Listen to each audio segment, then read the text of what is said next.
Payload is the carrying capacity of an aircraft or launch vehicle, usually measured in terms of weight.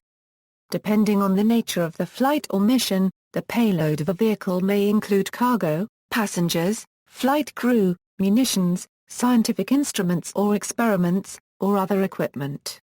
Extra fuel, when optionally carried, is also considered part of the payload. In a commercial context, payload may refer only to revenue-generating cargo or paying passengers. For a rocket, the payload can be a satellite, space probe, or spacecraft carrying humans, animals, or cargo. For a ballistic missile, the payload is one or more warheads and related systems. The total weight of these systems is referred to as the throw weight. The fraction of payload to the total liftoff weight of the air or spacecraft is known as the payload fraction. When the weight of the payload and fuel are considered together, it is known as the useful load fraction. In spacecraft, mass fraction is normally used, which is the ratio of payload to everything else, including the rocket structure. Relationship of range and payload. There is a natural trade-off between the payload and the range of an aircraft. A payload range diagram illustrates the trade-off.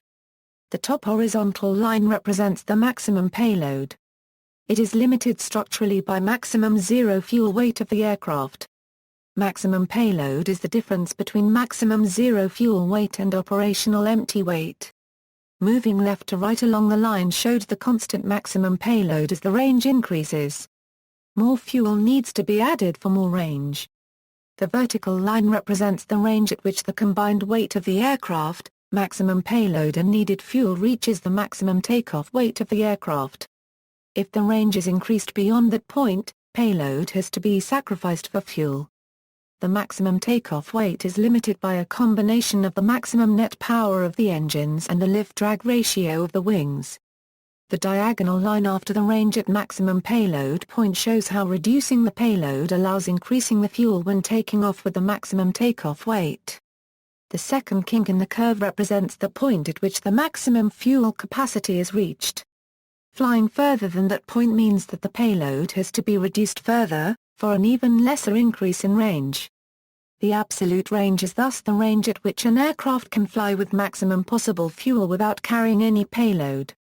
Examples of payload capacity: Antonov An-225 Mriya, 250,000 kilograms, Saturn V, payload to low Earth orbit 118,000 kilograms, payload to lunar orbit 47,000 kilograms.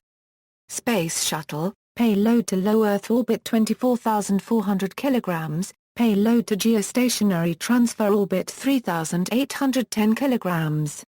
Trident, 2,800 kilograms, automated transfer vehicle, payload, 16,900 pounds, 8 racks with 2x 0.314 m3 and 2x 0.414 m3, envelope, each 1.146 m3 in front of 4 of these 8 racks. Cargo mass, dry cargo, 1,500 to 5,500 kilograms, water, 0 €840 kilograms, gas, 0 €100 kilograms, ISS refueling propellant, 0 €860 kilograms, ISS reboost and attitude control propellant, 0 to 4,700 kilograms, total cargo upload capacity, 7,667 kilograms. Structural capacity: for aircraft, the weight of fuel in wing tanks does not contribute as significantly to the bending moment of the wing as does weight in the fuselage. So even when the airplane has been loaded with its maximum payload that the wings can support, it can still carry a significant amount of fuel. Payload constraints: launch and transport system differ not only on the payload that can be carried but also in the stresses and other factors placed on the payload.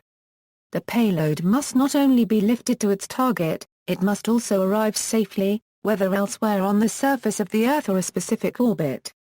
To ensure this, the payload, such as a warhead or satellite, is designed to withstand certain amounts of various types of punishment on the way to its destination.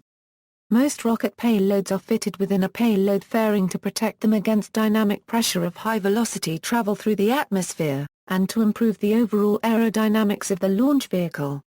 Most aircraft payloads are carried within the fuselage for similar reasons. Outsize cargo may require a fuselage with unusual proportions, such as the Super Guppy.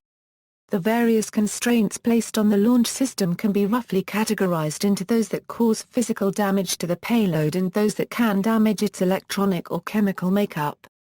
Examples of physical damage include extreme accelerations over short timescales caused by atmospheric buffeting or oscillations, extreme accelerations over longer timescales caused by rocket thrust and gravity, and sudden changes in the magnitude or direction of the acceleration caused by how quick engines are throttled and shut down, etc. Electrical, chemical, or biological payloads can be damaged by extreme temperatures, rapid changes in temperature or pressure, contact with fast-moving airstreams causing ionization, and radiation exposure from cosmic rays, the Van Allen belt, or solar wind. See also, Tsikovsky rocket equation. References